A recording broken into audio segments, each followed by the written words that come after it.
Our story began like many others, a beautiful dream, a perfect romance. We were inseparable, our laughter echoing through empty rooms, our hands always finding each other like magnets. I thought it was forever. I truly believed in our forever, and a day kind of love. Michael was everything I ever wanted, or so I convinced myself. He was kind, he was stable, he was there. But somewhere along the way, the colors faded. The music grew softer. The vibrant hues of our early days turned into muted tones, a comfortable gray, perhaps a predictable hum, where there once was a symphony. I started feeling a strange emptiness inside, a quiet craving for something more, something I could not name. A spark, I felt, was missing. Not from him, perhaps, but from me or from us. I blamed myself sometimes. I blamed the routine, the monotony of everyday life, the same conversations, the same dinners, the same predictable nights. I loved him. I really did. But it was a different kind of love, a familiar love, a brotherly love, perhaps lacking the fierce, burning passion that once consumed me. It was a subtle shift, a creeping tide of discontent, a slow erosion of what was once an unshakable fortress of emotion. Then he appeared, Daniel, a whirlwind of charm and spontaneity. He walked into my life like a sudden storm, a welcome disruption to the quiet landscape I had built with Michael. He was different. He listened intently, his eyes holding a mischievous twinkle, his words flowing like a river of possibilities. He made me laugh, a real deep belly laugh, the kind I had not felt in years, not since the early days with Michael. He saw things in me I thought were long buried, or perhaps never even existed. He made me feel vibrant, alive again, like a forgotten song. Suddenly remembered, his energy was infectious, his enthusiasm for life, a stark contrast to the comfortable predictability I had grown accustomed to and secretly resented. I told myself it was harmless, a friendship, a professional acquaintance, nothing more, a fleeting distraction from the mundane, but the truth was, I sought him out. His messages brightened my dull days. His presence made my heart beat a little faster, a dangerous rhythm I tried to ignore. The line blurred imperceptibly. At first, a coffee that turned into lunch, a lunch that extended into late evening conversations, where time simply ceased to exist. I found myself confiding in him, sharing secrets I had not even admitted to myself, let alone Michael. The intimacy grew, not physical at first, but emotional, a bond forged in shared laughter and understanding. I knew it was wrong. Every fiber of my being screamed a silent warning, but I ignored it. I pushed it down, deep, telling myself I deserved a little happiness, a little excitement, a little something for myself. Michael was busy with work. He was distant. He was always tired. I rationalized my actions, seeking justifications for the growing chasm between us and the blossoming connection with Daniel. Then came the night. The first night, a moment suspended in time, a decision made in a fog of emotion and desire, a fleeting touch, a stolen kiss, a whisper in the dark, a betrayal that shattered something precious within me and in our relationship, a point of no return, a line crossed that could never be uncrossed. Living a double life became my new reality, a constant tightrope walk between two worlds, one built on comfort and loyalty, the other on stolen moments and passionate lies. I perfected the art of deception, my words carefully chosen, my expressions meticulously controlled.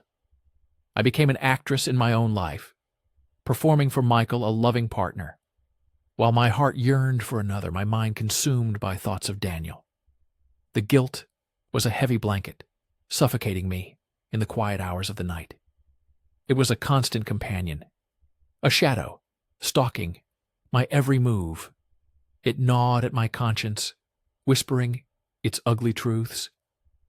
But the thrill, the intoxicating rush of being desired, of feeling alive again, was a powerful antidote, a temporary reprieve from the gnawing regret I hated myself for. It for the lies, for the pain I was inflicting, for the person I was becoming. But I felt trapped, caught in a web of my own making, unable to break free from either the comfort of Michael or the excitement of Daniel. Michael noticed the changes, or at least I think he did.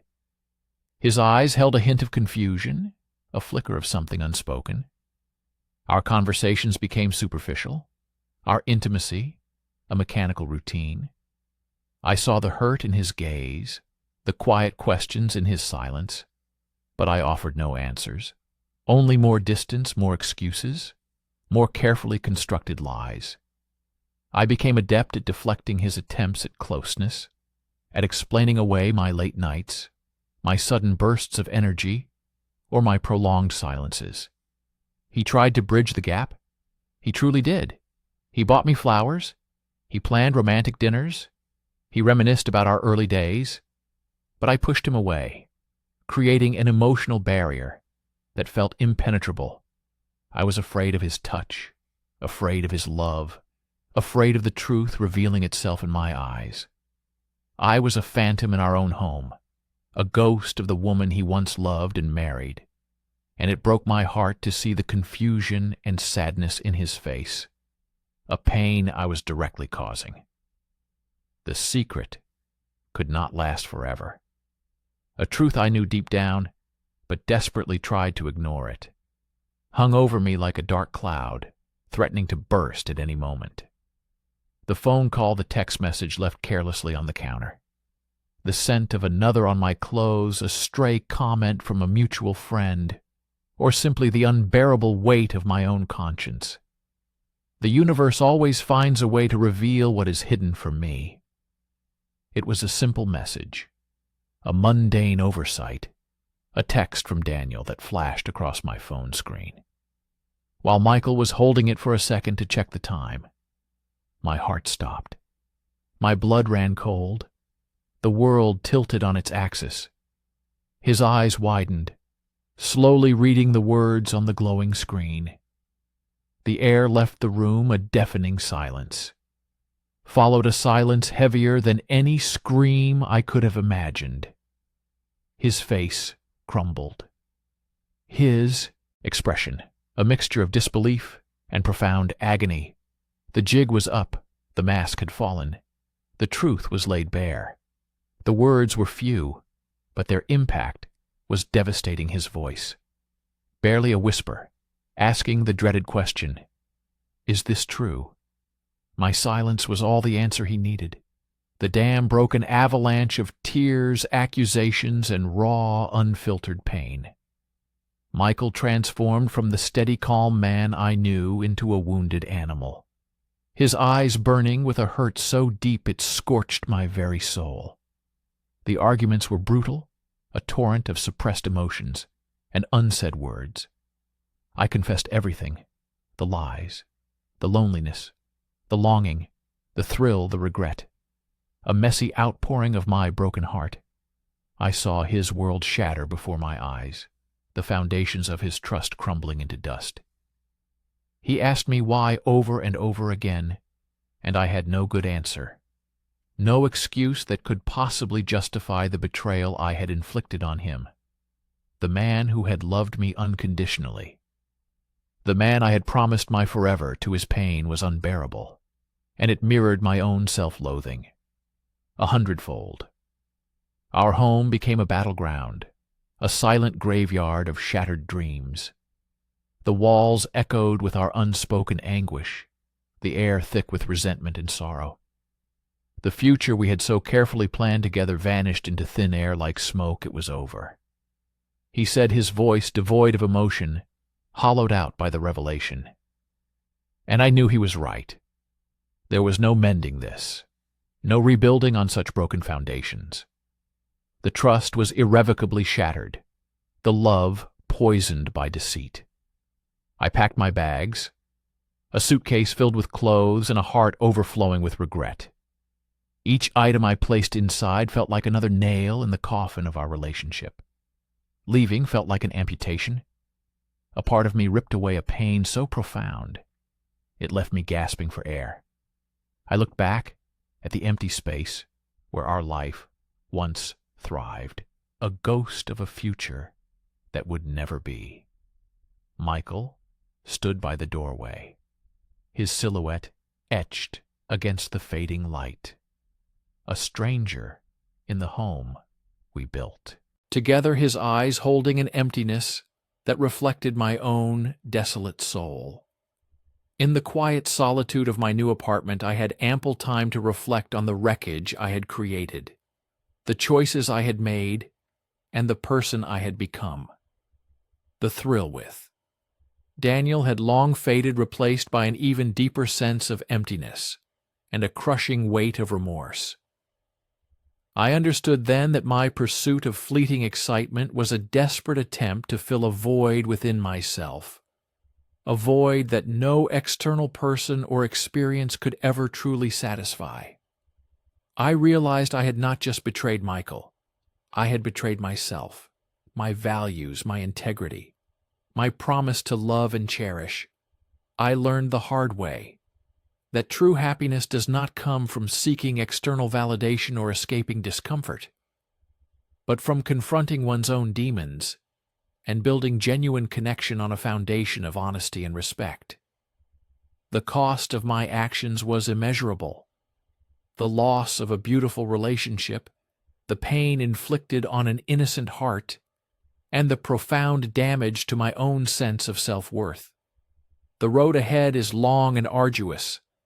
I know that I carry the scars of my betrayal, a constant reminder of the mistakes I made and the person I hurt. I am learning to forgive myself, slowly, painfully, but surely, to rebuild my life from the ground up, brick by brick, on a foundation of truth and self-awareness. I reach out to friends, seeking guidance and support. I spend time alone, contemplating my actions and their far-reaching consequences. I am committed to understanding what led me down that dark path, to confronting my own insecurities and fears, to becoming a person of integrity and honesty. One day I hope to find peace, to make amends with the past, and to live a life worthy of respect and true love. But I will never forget the pain I caused, the lessons I learned, and the profound impact of my infidelity on Michael and on myself. It is a constant shadow, a quiet teacher, a reminder that relationships are sacred and require unwavering commitment, communication, and, above all else, unwavering truthfulness. A truth I learned too late.